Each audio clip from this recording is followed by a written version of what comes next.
기왕이면 긍정적인 얘기하고 싶고, 기왕이면 은혜스러운 얘기하고 싶지, 남 꼬집고 싶지 않아요, 저도. 그래서 저는 이런 영상 올릴 때마다 하나님 앞에 기도하고 올립니다.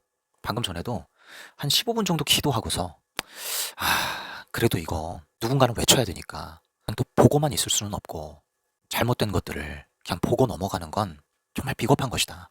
그것 또한 하나님께서 기뻐하시는 게 아니겠다. 정말 저는 기도하고 영상 찍어요. 제 열심으로 하고 싶지 않아요. 제 의로 하고 싶지 않아요. 제 채널 키우는 거 저는 관심 없습니다. 솔직히 조회수 많이 나오면 좋죠. 많은 분들이 봐주시면 좋죠. 유튜브 하시는 분들은 아마 다 동일할 거예요. 근데 그런 것들에 크게 연연하지 않습니다. 그냥 그저 저는 한 사람이라도 더 무엇이 옳고 그른 것인지를 좀 알고 깨닫기를 바랄 뿐이에요. 박혁 전도자가 최근에 에스더 관련된 설교 영상을 올렸더라고요. 정말 많은 수만 명의 구독자분들이 그의 영상을 보고 영향을 받고 있기 때문에 저도 당연히 그것들을 봐야 하고, 어떠한 가르침이 또 한국교회에 계속해서 영향력을 행사하는가, 이런 것들을 모니터링을 해야 됩니다. 그런데 여전히 이상한 점이 발견되는 거예요. 저와 비슷한 생각을 가지고 계신 많은 사역자분들이 우려하는 대로 역시나 설교가 위험성을 갖는 거예요. 에스더서에 대한 설명은 그래도 박혁 전도자가 잘 요약하여 설명했습니다. 그런데 문제는 적용이에요, 적용. 박혁 전도자의 설교를 요약해보면 처음에 자매는 위대하다, 자매라는 존재는 정말 특별하다, 이렇게 얘기를 하면서 에스더서에 대한 이야기를 쭉 요약하죠. 그리고 나서 에스더서에 하나님이 등장하지 않는다, 하나님이라는 이름이 한 번도 언급되지 않는다, 그러나 하나님의 섭리가 있었다, 에스더를 하나님 세우셨고 에스더를 통해서 구원하고자 하는 그 섭리가 있었다. 그러니까 보이지 않게 하나님은 역사하고 계신다. 그러니까 당신의 삶에 하나님의 부재가 경험돼, 하나님 안 계시는 것 같고 전혀 기적도 안 일어나고 하나님 없는 것 같은 그때에 하나님은 일하고 계시는 것이다. 그러니 하나님의 부재를 경험하고 하나님이 안 계시는 것 같은 그런 것을 느끼고 있는 자매님이 곧 에스더다, 그러면서 얘기합니다. 이 시간 당신을 에스더로 임명합니다. 에스더의 기름 부음이 당신에게 임하기를 원합니다. 내가 나사렛 예수 이름으로 당신을 에스더로 기름 붓노라. 에스더로 기름 붓노라. 여러분, 이런 얘기를 해요. 박혁 전도자의 설교에 두 가지 문제점이 있어요. 첫 번째는 이 여성에 대한 이해가 에스더서가 쓰여졌던 당시 여성의 지위와 오늘날의 여성의 지위는 완전히 달라요. 사회적 맥락이 완전히 다른 것입니다. 그런데 박혁 전도자는 고대 사회 때의 여성의 지위와 오늘날의 자매님을 연결하고 있어요. 여러분, 우리가 이렇게 성경을 해석하고 이렇게 가르치면 말씀을 적용하는데 반드시 오류가 생기는 겁니다. 그래서 박혁 전도자가 오늘날의 자매님들은 되게 위대하십니다, 자매님들은 되게 특별하십니다, 이렇게 이야기를 초반에 깔고 들어가는데, 이것 자체가 사실은 성경의 해석의 오류의 바탕 위에서 해설하고 있는 거예요. 하나님의 말씀을 제대로 전해야 될 거 아니겠습니까? 그러려면 에스더서가 기록됐을 그 당시의 여성의 지위에 대해서 정확하게 파악을 하고, 그 여성의 지위가 오늘날의 어떠한 지위로 연결이 되는지, 그때의 여성이 오늘날의 여성이 아니거든요. 그때의 여성은 오늘날의 어떠한 사회적 계층들이다, 이게 정확하게 설정이 돼야 이 에스더서에서 여성에 대한 지위를 이야기할 때 정확하게 오늘날의 사회로서 적용이 되는 거예요. 그게 하나님의 바른 말씀이고 하나님의 바른 뜻인 거지, 박혁 전도자처럼 수천 년 전의 여성의 지위를 오늘날의 하나님의 부재를 느끼고 있는 모든 자매님들로 연결지어서는 안 된다는 거죠. 여러분, 에스더와 모르드게는요, 여러분 보통 신앙이 아니에요. 이분들은 하나님의 섭리 가운데 요셉처럼 쓰임 받을 그러한 부분이 있어서 하나님께서 특별히 고위직 간부로서 세우신 거예요. 이분들이 신앙생활을 대충 했을까요? 신앙생활을 잘못했을까요?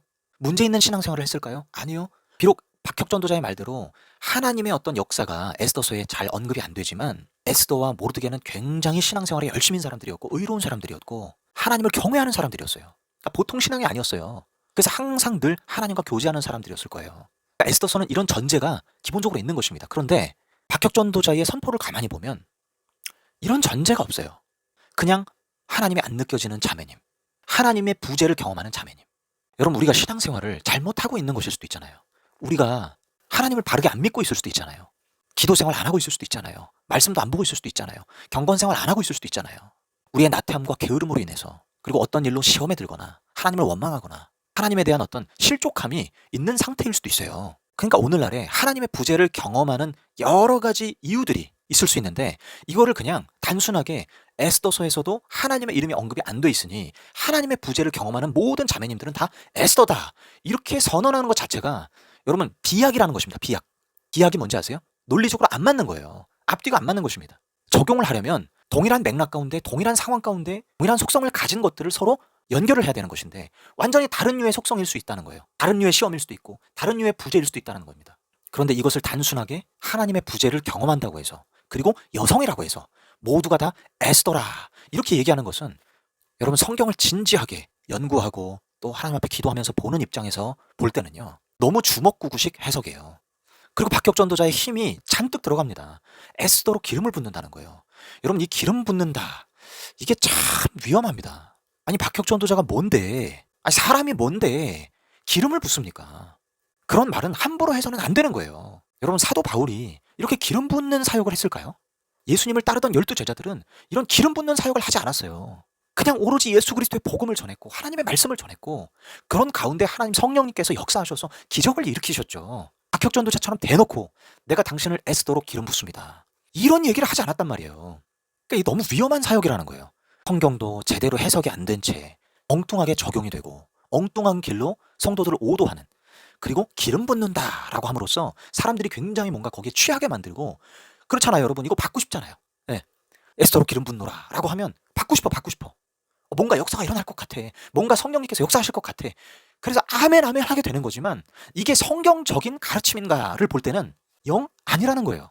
오류투성이라는 거예요. 이런 오류투성인 내용을 여러분 아멘 아멘 하고 받는다면, 여러분 이게 성령의 역사라고 할 수 있습니까? 이게 성령의 기름 부음인가요? 너무나 많은 분들이 여전히 제 채널에 와서 댓글을 달아요. 목사님, 박혁 전도자는 예수의 이름으로 기적을 행하고 성령의 능력으로 역사를 행해서 사람들 귀신 빼주고 치유의 역사와 권능이 일어나는데 어떻게 그가 하나님의 사람이 아닐 수 있습니까? 성령의 능력으로 하는 것이 아닐 수 있겠습니까? 그러니 목사님은 성령을 회방하는 것입니다. 목사님이 왜 그렇게 하시는지 제가 알 것 같습니다. 목사님은 시기와 질투가 있습니다. 다 이렇게 얘기해요. 정말 안타깝습니다. 다시 한번 말씀드리지만 시기와 질투 1도 없고요. 여러분 죄송하지만 악령도 똑같이 예수의 이름으로 역사를 일으켜요. 거짓된 영도 예수의 이름으로 역사를 일으켜요. 그들은 광명의 천사가 돼서 하나님의 이름을 얘기하고 예수의 이름을 얘기합니다. 사도 바울 시대 때도요, 예수의 이름으로 권능을 행하고 예수의 이름으로 사람들을 미혹하는 사람들이 많았어요. 그리고 마지막 때가 될수록 그런 사람들은 더 성행할 것이다라고 바울이 말했습니다. 그런데 예수의 이름으로 기적이 행해지고 예수의 이름으로 치유가 일어나고 예수의 이름으로 사람들의 귀신이 빠져나가고 하는 그 모습만 보고 어떻게 우리가 성령의 사람이라고 단정 지을 수 있냐는 거예요. 그런 것들이 열매가 아니라는 것입니다. 진정한 열매는 그의 성품과 가치관이에요. 그가 원수를 사랑하는 그런 성품이 있느냐, 그 가치관 가운데 정말로 예수님만 높이고 자기는 전혀 아무것도 아닌 존재로 낮추고 있느냐, 그리고 예수 그리스도의 십자가의 은총을 온전히 높이면서 그리스도의 보혈을 자랑하고 있느냐. 그러나 박혁 전도자의 모습 가운데는 그러한 열매가 없다라는 것입니다. 예수님을 높이지만, 예수님을 높이는 듯 보이지만 자기도 같이 높아진단 말이에요. 이 기름 붓는 사역자들 전부 다 이런 식인 거예요. 하나님의 이름을 높이고 예수님의 이름을 높이면서 자기도 같이 높아지는 거예요. 자기는 낮아져야 되는 것입니다. 자랑하려거든 예수님만 자랑하라 라고 하는데 자기에게 임한 기름 부음을 자랑하고 있는 거예요. 그 기름 부음의 권세로 악귀를 쫓아내고 기름 부음의 권세로 사람들에게 영향력을 행사하고 기름 부음의 권세로 성령의 능력을 스스로 부리고 다니는 것입니다. 그러니 함부로 오늘날에 하나님의 부재를 겪고 있는 자매님들을 에스더로 기름 붓습니다, 이따위 막말을 하는 거예요. 여러분 저는 양심적인 목회자로서 그냥 보고 지나칠 수가 없어서 영상을 켜는 것입니다. 저도 박혁 전도자 얘기 그만하고 싶은데 아직도 너무나 많은 사람들이 박혁 전도자에게 빠져서 그 영향을 받고 있어요. 건강한 신앙을 배우는 게 아니라 아주 괴이한 신앙, 괴짜 신앙을 배워가고 있으니 어찌 가만히 있을 수 있겠냐고요. 다시 말하지만 저 조회수 올리고 싶어서 박혁 이름 거론하면서 영상 올리는 거 아닙니다. 제 영상이 언제 어그로 끈 적 있나요? 제가 어그로를 끈다면 그건 조회수 올리기 위한 거겠죠. 전 나름대로 하나님 앞에 기도하고, 그리고 깊은 묵상 가운데 이것은 한국교회 성도들에게 전해줘야 되겠다, 바른 분별력을 위해서 깨우쳐주기 위해서 내가 나서야 되겠다. 아니면 누구도 얘기하지 않으니까. 다른 목사님들 유튜브 켜고 얘기하시는 분들 많지 않잖아요. 상대적으로 자유로운 저라도 이 일에 나서야 되겠다 하고 저는 영상을 켜고 이런 이야기를 하는 겁니다. 악플 많이 달려요. 개인적인 DM도 많이 와요. 볼 때마다 아침에 눈 뜨면 악플 달려있는 거 볼 때마다 스트레스입니다. 저는 댓글을 다 열어두거든요. 정말 말도 안 되는 비난을 하는 것 몇몇 개 제외하고는 웬만하면 댓글을 다 응대해드리려고 하고 지우지 않습니다. 박혁 전도자는 조금 의문의 말만 하면 그냥 댓글을 다 지워요. 박혁 미니스트리가 지우는 거겠죠. 그러나 이것은 박혁의 지시인 겁니다. 그래서 박혁 전도자 채널에 가면 댓글들이 전부 다 좋은 댓글밖에 없어요. 안 좋은 댓글은 1분 만에 다 삭제가 되고 그 사용자는 아예 블락 처리가 돼요. 저도 박혁 전도자 처음에 제 청년개척 목사라는 아이디로 질문의 글을 그냥 순수하게 질문의 글을 달았었는데 블락이 돼버리더라고요. 그때는 저는 박혁 전도자에 대해서 부정적인 얘기를 하지 않았을 때였습니다. 이 채널은 조금이라도 안 좋은 얘기를 하면 그냥 다 블락 처리하고 있는 거예요. 여러분, 이게 무슨 사랑입니까? 일방적 선포죠. 누구의 말을 들으려고 안 하는 거예요.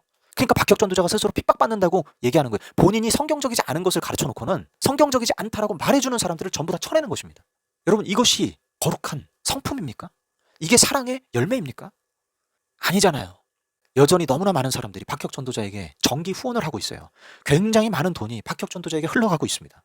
박혁 전도자는 왕처럼 대우를 받고 있고 말 한마디 하면 수만 명이 보고 영향을 받는 굉장한 인플루언서가 돼 있어요. 그렇게 권위와 지위를 가진 사람일수록 더 겸손하고 더 사랑이 많고 지적을 귀담아 들을 수 있어야 되는데 자기와 결이 맞지 않으면 다 쳐내는 것입니다. 여러분, 제가 박혁 전도자 영상 하나하나 보면서 꼬투리 잡는 것으로 생각하시는 분들 계실 수 있겠습니다만 그렇지 않아요. 저는 분명히 근거를 제시합니다. 무엇이 잘못됐느냐, 성경적으로 어떤 게 잘못됐느냐, 신학적으로 어떤 게 잘못됐느냐 분명히 제시하는 것입니다. 이렇게 하는 이유가 무엇입니까? 한국교회 성도들이 잘 모르잖아요. 성경에 대해서 잘 모르잖아요. 목회자가 얘기해주면 그게 그냥 맞는 줄 알고 믿는 게 한국교회 성도들인데 한 리더자가, 한 인플루언서, 한 영향력을 과하게 행사하는 한 사람이 이상한 말을 하기 시작하면 그것도 고지고대로 받아들이는 한국교회 성도들이 너무나 많고 그분들이 눈에 밟히고 엉뚱한 길로 가지 않기를 바라고 하나님을 위한답시고 잘못된 데에 엉뚱하게 투자하고 엉뚱하게 헌신하는 이런 안타까운 일이 일어나지 않기를 간절히 바라는 마음으로 여러분 이 영상을 찍는다라는 거를 이해해 주셨으면 좋겠어요. 뭐 이렇게 얘기를 해도 여전히 저에 대해서 음해하실 분들은 계속 하시겠지만 한 사람이라도 제 얘기를 듣고 박혁 전도자의 위험성과 잘못됨과 또 그러한 미확인된 그리고 안전하다 보장할 수 없는 그런 사역자를 돕는 것이 과연 옳은 일인가 하는 것을 한 사람이라도 더 생각해 봤으면 하는 마음으로 저는 영상을 올리는 것입니다. 여러분 꼭 생각해 보셨으면 좋겠고 저는 개인적으로 바라기는 박혁 전도자를 좋게 생각하는 분들이 제 영상을 좀 많이 봤으면 좋겠어요. 박혁 전도자에 대해서 부정적인 시선을 가지고 위험하다고 판단하신 분들은 사실 제 영상 크게 안 보셔도 돼요. 저는 그분들을 목적으로 사실 영상 찍는 게 아닙니다. 뭔가 잘 모르겠고 박혁 전도자가 하나님의 사람이요 성경의 사람, 성령의 사람이라 믿는 사람들이 제 영상을 봐줬으면 좋겠어요. 그리고 댓글에 목사님 저는 이해가 안 됩니다. 목사님 말씀이 맞습니까? 저는 박혁 전도자를 성령의 사람으로 보고 있는데 목사님 말씀 들을 때마다 혼돈스럽습니다. 그리고 박혁 전도자 이런 면들은 좋게 볼 수 있는 것이 아닙니까? 성경적이다 할 수 있는 것이 아닙니까? 이렇게 따지는 댓글들, 물어오는 댓글들, 답답해하는 댓글들이 많았으면 좋겠어요. 왜? 저는 그분들과 소통하고 싶은 거예요. 그분들에게 말씀드리고 싶은 거예요. 그러기 위해서 영상을 찍는 겁니다. 저도 사실 박혁 전도자에 대해서 이 정도만 언급하고 넘어가야 되지 않나 생각하지만 그러나 아직도 여전히 너무나 많은 한국교회 성도들이 분별을 못하고 있어요. 그래서 저는 끊임없이 박혁 전도자의 위험성과 시스터즈의 위험성을 알릴 수밖에 없는 것입니다. 한국교회를 정말 애타게 기도해오는 목회자로서 여러분 이 일을 한다는 것을 좀 양해해 주시기를 부탁을 드리겠습니다. 여러분의 신앙이 성경적인 신앙이요, 바른 신앙이요, 올바른 믿음 위에서 하나님 기뻐하시는 그 흠없는 크리스찬의 모습으로 나아가기까지 그리고 마침내 천국문에 이르기까지 기도와 말씀으로 돕는 제가 될 수 있도록 노력하겠습니다. 시청해 주셔서 감사합니다.